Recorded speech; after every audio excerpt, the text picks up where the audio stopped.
Our next speaker is going to talk a little about the master plan for aging as it relates specifically to the Alzheimer's folks and caregiving for them.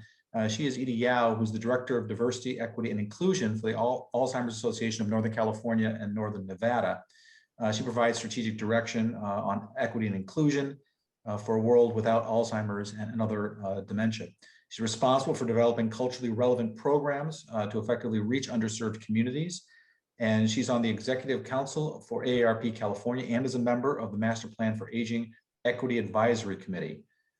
She's been working in the field for over 20 years and she has an MA in gerontology. So with that, I'm going to turn it over to Edie. So much, Mark, and thank you, Amanda, for providing that great overview of the Master Plan for Aging. It's always good to present with you. So what I want to do is to dovetail the information you just heard about the Master Plan for Aging with our recent report of the Alzheimer's disease facts and figures. So every year, the Alzheimer's Association releases an annual facts and figures report. And no surprise that the headline this year was that the burden of Alzheimer's on the individuals and families continues to grow. We've certainly seen an increase in the number of deaths related to Alzheimer's and the number of people impacted. We know that in California, that is also true, as well as nationwide. And the other piece that's covered in this report, and you can find it on alz.org, facts and figures, is the devastating impact that COVID-19 pandemic is having on people living with Alzheimer's, as well as their caregivers. So just in 2020, we've seen an increase in deaths by 16% over the average of the last 5 years of deaths related to Alzheimer's and other dementia. What I really want to spend some time on is to look at the special report that we offered this year, which really highlights for the first time the perspective of African American, Asian, Latino, and Native Americans and their perspective on care related to Alzheimer's and dementia. And the headline here is that discrimination is a barrier to Alzheimer's and dementia care. So especially when we think about the Fresno area and we know how highly diverse this area is, it's really, I think, a worthwhile report to look at. One of the things, well, first of all, we know that Blacks and Latinos are more impacted by Alzheimer's and other dementias compared to whites. But interestingly, when individuals are surveyed, it shows that most of these communities of color, individuals of color, show that they do experience discrimination when seeking health care. So what we're seeing is that there are health care disparities as well as health disparities. So in relation to Alzheimer's and dementia in both senses.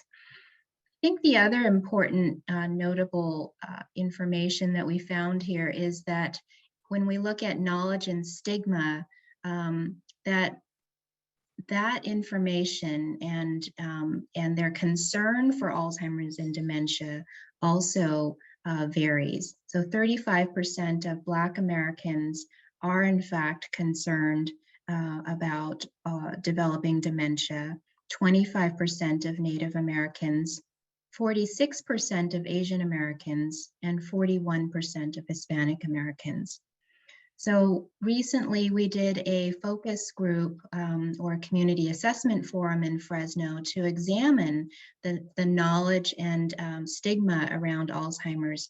And in fact, this really emerged as one of the things that people felt that they didn't have enough information about Alzheimer's. And granted, this was a small focus group in Fresno, but we conducted this in English and Spanish, and this really emerged as a concern. So Now, if I go to the master plan for aging, and as Amanda had mentioned, we see Alzheimer's emerging certainly as a priority. It's a shared priority, both from the governor's task force on Alzheimer's prevention and preparedness that Maria Shriver led, and obviously in the master plan for aging. The SCAN Foundation recently shared results from a poll that they just conducted on the master plan for aging. And overwhelmingly, 82% of people who took that poll agreed that Alzheimer's is a very important, critical component to the master plan for aging. So it's great to see that it is so woven into the plan. And these are the three areas that we see it woven in that very much align with the recommendations and the priorities from the Alzheimer's Prevention and Preparedness Task Force.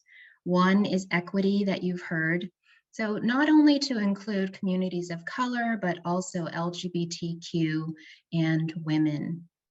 One of the things I think is important to highlight and emphasize from the equity work group is really just the need for representation of all segments of California's, so also including people with disabilities in the design process, the planning process, as we're trying to come up with culturally responsive solutions.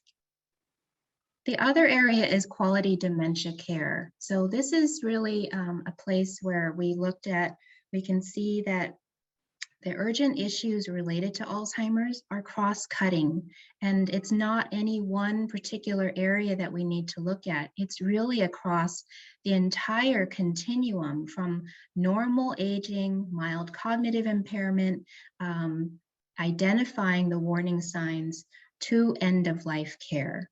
And so throughout that journey that families take when dealing with Alzheimer's or related dementia, all of those milestones and all of those points are critically important to make sure that there's quality care, culturally responsive care, and affordable care.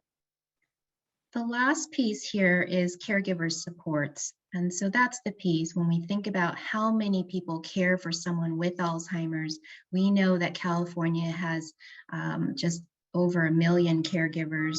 I can't even remember the total number, but just that it's not just the financial piece, but it's also emotional and also considerations around training. So these are all woven into the master plan for aging. My last slide is really to emphasize that the governor has put this in his budget, and I know it's being revised, and we may see perhaps an increase in the recommendations for the funding, but again, cross-cutting, looking at the different areas that we need to look at. So when we think about the knowledge and stigma that is related to Alzheimer's from that special report, we're really pleased to see that there's an emphasis here for brain health public education campaign to really get to reduce that stigma of talking about brain health is so key that will then lead to diagnosis and early detection. And also to think about targeted equitable research. When you think about what treatments might be in the pipeline, there will be a treatment soon, and we want to make sure that it works for all. And in order for it to work for all, we need to make sure that multiple segments of our population are represented in the studies. Caregiver training is represented here, also workforce, and you can see a number of other things. The last thing I would mention is just that, you know, I think at a local level, what can we do? We really need all partners, all stakeholders to be invested in this work, private, public, everyone here working together. The Alzheimer's Association is very pleased to have an office or to have staff here in our Fresno area. Susana Rodriguez is our regional director. We're happy to partner with anyone. And I think that data dashboard that Amanda highlighted is a really critical piece to look at locally. How are we doing? in terms of the master plan for aging, but also to look at how are we doing in terms of equity. And that's a really key piece. Again, to think about who's represented locally and how do we ensure that we ramp up the resources that are needed for those who are most affected. So with that, I will stop and turn it back to Mark. Thank you so much. Well, thank you so much, Edie. I was looking at the agenda this morning again, and I realized Helen is really packing a lot of information into 2 hours. So we might go a few minutes over on some of these things, but I wanted to ask a question here that actually Helen had for you, Edie, and that is, do you know the answer to this one? Is there a data that breaks down the death rate by ethnicity in California regarding the increase of COVID, increase during COVID of deaths among Alzheimer's and dementia deaths? I'm just wondering if you know that information. I don't know it offhand. I think that I think we're starting to get better at looking at death rates related to Alzheimer's and dementia as it's being included in death certificates. Before, you would see that it was not included. It might be, someone would say the person died of pneumonia, when in fact it was a complication related to Alzheimer's disease.